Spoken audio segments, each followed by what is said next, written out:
Pasal 10 menentukan hasil pertandingan.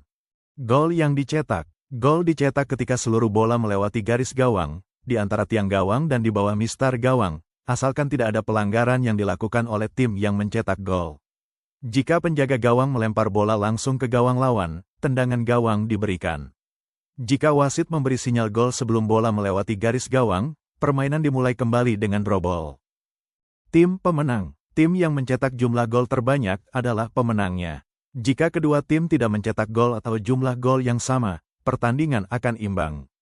Ketika aturan kompetisi mengharuskan tim pemenang setelah pertandingan imbang atau pertandingan kandang, satu-satunya prosedur yang diizinkan untuk menentukan tim pemenangnya adalah aturan gol tandang 2 periode perpanjangan waktu yang sama masing-masing tidak melebihi 15 menit.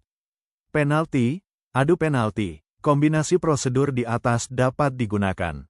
Penalti, adu penalti. Penalti, adu penalti, diambil setelah pertandingan berakhir dan kecuali dinyatakan lain, hukum permainan yang relevan berlaku. Pemain yang telah dikeluarkan dari lapangan selama pertandingan tidak diizinkan untuk berpartisipasi. Peringatan dan peringatan yang dikeluarkan kepada pemain dan ofisial tim selama pertandingan tidak diteruskan ke dalam penalti, adu penalti.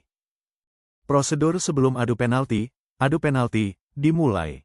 Kecuali ada pertimbangan lain, misalnya kondisi tanah, keamanan, wasit melempar koin untuk menentukan tujuan di mana tendangan akan dilakukan, yang hanya dapat diubah untuk alasan keamanan, atau jika gawang atau permukaan permainan menjadi tidak dapat digunakan. Wasit melempar koin lagi, dan tim yang memenangkan lemparan memutuskan apakah akan melakukan tendangan pertama atau kedua. Dengan pengecualian pemain pengganti untuk penjaga gawang yang tidak dapat melanjutkan, hanya pemain yang berada di lapangan permainan atau sementara berada di luar lapangan permainan, cedera, menyesuaikan peralatan, di akhir pertandingan yang memenuhi syarat untuk menerima tendangan. Setiap tim bertanggung jawab untuk memilih dari pemain yang memenuhi syarat urutan di mana mereka akan mengambil tendangan. Wasit tidak diberitahu tentang perintah tersebut. Jika di akhir pertandingan dan sebelum atau selama tendangan satu tim memiliki jumlah pemain yang lebih banyak daripada lawannya, ia harus mengurangi jumlahnya menjadi jumlah yang sama dengan lawannya dan wasit harus diberitahu tentang nama dan jumlah setiap pemain yang dikecualikan. Setiap pemain yang dikecualikan tidak memenuhi syarat untuk mengambil bagian dalam tendangan, kecuali sebagaimana diuraikan di bawah. Seorang penjaga gawang yang tidak dapat melanjutkan sebelum atau selama tendangan dapat digantikan oleh pemain yang dikeluarkan untuk menyamakan jumlah pemain, atau jika tim mereka belum menggunakan jumlah maksimum pemain pengganti yang diizinkan, pemain pengganti yang disebutkan, tetapi penjaga gawang yang diganti tidak mengambil bagian lebih lanjut dan tidak boleh melakukan tendangan. Jika penjaga gawang sudah melakukan tendangan, pengganti mungkin tidak melakukan tendangan sampai putaran tendangan berikutnya. Selama adu penalti, hanya pemain yang memenuhi syarat dan ofisial pertandingan yang diizinkan untuk tetap berada di lapangan permainan. Semua pemain yang memenuhi syarat, kecuali pemain yang melakukan tendangan dan 2 penjaga gawang, harus tetap berada di dalam lingkaran tengah. Penjaga gawang penendang harus tetap berada di lapangan permainan, di luar area penalti, di garis gawang di mana ia memenuhi garis batas area penalti. Pemain yang memenuhi syarat dapat berpindah tempat dengan penjaga gawang.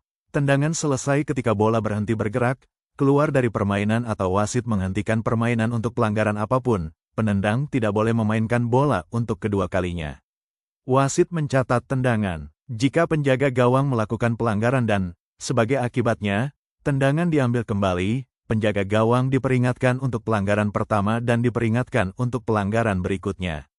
Jika penendang dihukum atas pelanggaran yang dilakukan setelah wasit memberi isyarat agar tendangan itu dilakukan, tendangan itu dicatat sebagai meleset dan penendang diperingatkan.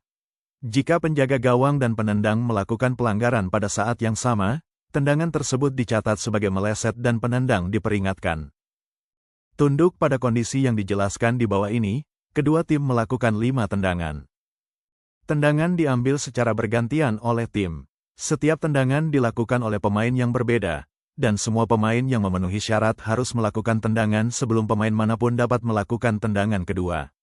Jika, sebelum kedua tim melakukan 5 tendangan, yang satu telah mencetak lebih banyak gol daripada yang lain dapat mencetak, bahkan jika menyelesaikan 5 tendangannya, tidak ada lagi tendangan yang dilakukan. Jika, setelah kedua tim melakukan 5 tendangan, skornya seimbang, Tendangan berlanjut sampai satu tim mencetak gol lebih banyak dari yang lain dari jumlah tendangan yang sama. Prinsip di atas berlanjut untuk urutan tendangan berikutnya, tetapi tim dapat mengubah urutan penendang. Penalti, adu penalti, tidak boleh ditunda untuk pemain yang meninggalkan lapangan permainan. Tendangan pemain akan hangus, tidak dicetak, jika pemain tidak kembali tepat waktu untuk melakukan tendangan. Pergantian pemain dan pengusiran selama adu penalti. Pemain pengganti, atau ofisial tim dapat diperingatkan atau dikeluarkan dari lapangan. Penjaga gawang yang dikeluarkan dari lapangan harus digantikan oleh pemain yang memenuhi syarat. Pemain selain penjaga gawang yang tidak dapat melanjutkan tidak dapat diganti. Wasit tidak boleh meninggalkan pertandingan jika sebuah tim dikurangi menjadi kurang dari 7 pemain.